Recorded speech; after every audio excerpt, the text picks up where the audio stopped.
Gowri's cook ട്യൂബിലേക്ക് എല്ലാവർക്കും സ്വാഗതം. ഇന്ന് നമ്മൾ ഒരു അവലോസ് പൊടി ഉണ്ടാക്കുന്നത് പണ്ട് കാലത്ത് മിക്ക വീടുകളിലും ഉണ്ടാക്കിയിട്ടുണ്ടായിരുന്ന ഒരു പലഹാരമാണ് ഇത്. സാധാരണ അവലോസ് പൊടി ഉണ്ടാക്കി കഴിയുമ്പോൾ അതിൽ ചെറുതും വലുതുമായിട്ടുള്ള ഉരുണ്ടകളുണ്ടാകും. പിന്നീട് ആ ഉരുണ്ട പൊടിച്ച ശേഷം വീണ്ടും വറുത്തൊക്കെ എടുക്കുന്നത്. ഇത് അതിൻ്റെ ഒന്നും ആവശ്യമില്ല. ഒട്ടും ഉരുണ്ടകളില്ലാതെ എങ്ങനെ ഉണ്ടാക്കിയെടുക്കുന്നതെന്ന് കാണാം. 1 കിലോ പച്ചരി എടുത്തിട്ടുള്ളത് നല്ലപോലെ കഴുകിയ ശേഷം വെള്ളം ഒഴിച്ച് 3-4 മണിക്കൂർ കുതിർക്കാൻ വെക്കണം.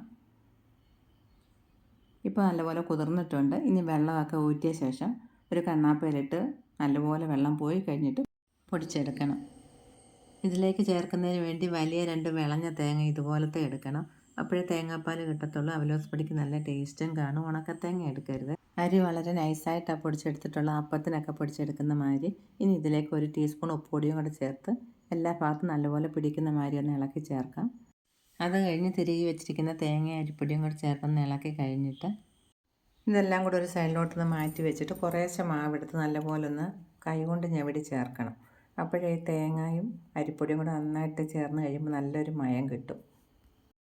ഇതുപോലെ വാവിസ്താരമുള്ളൊരു പാത്രത്തിൽ വെച്ചിട്ട് വേണം ഇളക്കി എടുക്കേണ്ടത്. അപ്പോൾ നല്ലപോലെ നമുക്ക് പുരട്ടിയെടുക്കാൻ പറ്റും. അരിപ്പൊടിയും തേങ്ങയും കൈകൊണ്ട് നല്ലപോലെ ഞെവിടി എടുത്തിട്ടുണ്ട്. ഇനി ഇതിലോട്ട് മാറ്റി നല്ലപോലെ അമക്കി പൊത്തി വയ്ക്കണം. ഇനി നമുക്കിത് 1.5 മണിക്കൂർ സമയത്തേക്കൊന്ന് അടച്ച് വയ്ക്കാം. ആ സമയം കൊണ്ട് ഈ പൊടിയും തേങ്ങയും എല്ലാം കൂടി ഇരുന്ന് നല്ലപോലെ ഒന്ന് കുതിർന്ന് കിട്ടും. പുരട്ടുന്ന സമയത്ത് വെള്ളമൊന്നും ചേർക്കരുത്. പൊടിക്കിപ്പോൾ നല്ലൊരു നനവുണ്ട്. പുരട്ടി വയ്ക്കുന്ന സമയത്ത് അത് പൊടിയായിട്ടുണ്ടായിരുന്നു. ഇപ്പോൾ നോക്കിക്കേ, പുട്ടിനൊക്കെ പുരട്ടി വയ്ക്കുന്ന ആ ഒരു പദത്തിലായിട്ടുണ്ട്. ഉപ്പും കൂടെ നോക്കാം. ചെറിയ അളവിൽ ഉപ്പുണ്ട്, അത്രയും മതിയാവും. ഇനി ഇതിലേക്ക് 1/2 ടേബിൾ സ്പൂൺ ജീരകം, 2 ടേബിൾ സ്പൂൺ എള്ളും കൂടെ ചേർത്തൊന്ന് പുരട്ടി നോക്കാം. പോരാന്നുണ്ടെങ്കിൽ വീണ്ടും കുറച്ച് എള്ളും കൂടെ ചേർക്കാം. ഇപ്പോൾ 1 ടേബിൾ സ്പൂൺ എള്ളും കൂടെ ചേർത്തിട്ടുണ്ട്. മൊത്തം 3 ടേബിൾ സ്പൂൺ എള്ളാണ് ചേർത്തിട്ടുള്ളത്.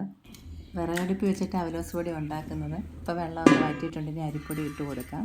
അരിപ്പൊടി ഇട്ട ശേഷം കുറച്ച് വിറകങ്ങ് എടുത്ത് മാറ്റാം. ഇത്രയും തീ വേണ്ട. അരിപ്പൊടി ചൂടാകാൻ തുടങ്ങിയിട്ട് ഇപ്പോൾ ഏകദേശം ഒരു 10-20 മിനിറ്റൊക്കെ ആയിട്ടുണ്ട്. ഈ സമയം തൊട്ട് ഇതിൽ ചെറിയ ഉരുണ്ടകൾ വന്നു തുടങ്ങും. ആ വരുന്ന ഉരുണ്ടകൾ നമ്മളൊരു ചിരട്ടത്തവി വെച്ച് നല്ലപോലെ ഒന്ന് ഉടച്ചു കൊടുക്കണം. ഇങ്ങനെ ഉടച്ച് കഴിഞ്ഞിട്ട് ചട്ടുകം വെച്ചിട്ടൊന്ന് ഇളക്കുകയും വേണം. അപ്പോഴവസാനം വരുമ്പോഴും ഉരുണ്ടകളൊന്നും ഇത് കാണത്തില്ല കേട്ടോ. ഇനി ഇതിലോട്ട് 2 ടേബിൾ സ്പൂൺ നെയ്യും കൂടെ ചേർക്കാം.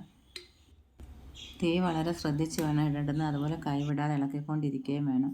ആദ്യം നമ്മൾ പൊടിയിട്ട് ഒരു 10-15 മിനിറ്റ് സമയത്തേക്ക് നല്ല ഈർപ്പം ഉള്ളതുകൊണ്ട് കുറച്ച് തീ കൂട്ടിയിടാം. അത് കഴിഞ്ഞിട്ട് വളരെ കുറച്ച് വേണം ഇടേണ്ടുന്നത്. ഇപ്പോഴും ഏകദേശം ഒരു ഗോൾഡൻ കളർ ആകാൻ തുടങ്ങിയിട്ടുണ്ട്. ഇങ്ങനെ ചോക്കാൻ തുടങ്ങിക്കഴിഞ്ഞാൽ പിന്നെ പെട്ടെന്ന് അങ്ങ് ആയിക്കോളും. ഓട്ടുപാത്രം കൊണ്ട് നല്ല ചൂടുമുണ്ട്. ഇനി ഒരു 5 മിനിറ്റ് കൂടെ കഴിയുമ്പോൾ നമുക്കിത് വാങ്ങി വയ്ക്കാം. പിന്നെ പാത്രത്തിൻ്റെ ചൂട് കൊണ്ട് കുറച്ചും കൂടെ ഒന്ന് മൂക്കുകയും ചെയ്യും. ഇനി കുറച്ചും കൂടെ മൂപ്പാകാമെന്നുള്ള പരുവം വരുമ്പോഴേ വാങ്ങി വയ്ക്കണം. പാത്രത്തിലിരുന്ന് മൂക്കുന്നതുകൊണ്ട്. ഇല്ലെങ്കിൽ ഇറക്കി ഉടനെ തന്നെ പാത്രത്തിൽ നിന്ന് മാറ്റുകയും വേണം. ഇപ്പോൾ നോക്കിക്കാൻ നല്ല ഗോൾഡൻ കളർ ആയിട്ടുണ്ട്. ഈ ഒരു പാകത്തിന് വേണം എടുക്കേണ്ടത്. ഇതിൽ ഒരുപാട് മൂത്ത് പോവുകയും ചെയ്യരുത്, കുറയുകയും ചെയ്യരുത്. ഇതതിൻ്റെ കറക്റ്റായിട്ടുള്ളൊരു പരുവം. സാധാരണ നമ്മൾ അവലോസ് പൊടി ഉണ്ടാക്കി കഴിയുമ്പോൾ ചെറുതും വലുതുമായിട്ടുള്ള കുറേ ഉരുണ്ടകൾ കാണും. അപ്പോൾ ഇങ്ങനെ ഉടച്ചെടുത്തോണ്ട് നോക്കിക്കുക, ഒരു ചെറിയ ഉരുണ്ട പോലും ഇത് കാണാനില്ല. ഈ ചൂട് പോകുന്നതിന് മുന്നായിട്ട് ഇതിലേക്ക് നമ്മൾ 4 ഏലക്കയും അതിൽ കുറച്ച് പഞ്ചസാരയും കൂടി ചേർത്ത് പൊടിച്ചതാണ് ഇപ്പോൾ ചേർത്തത്.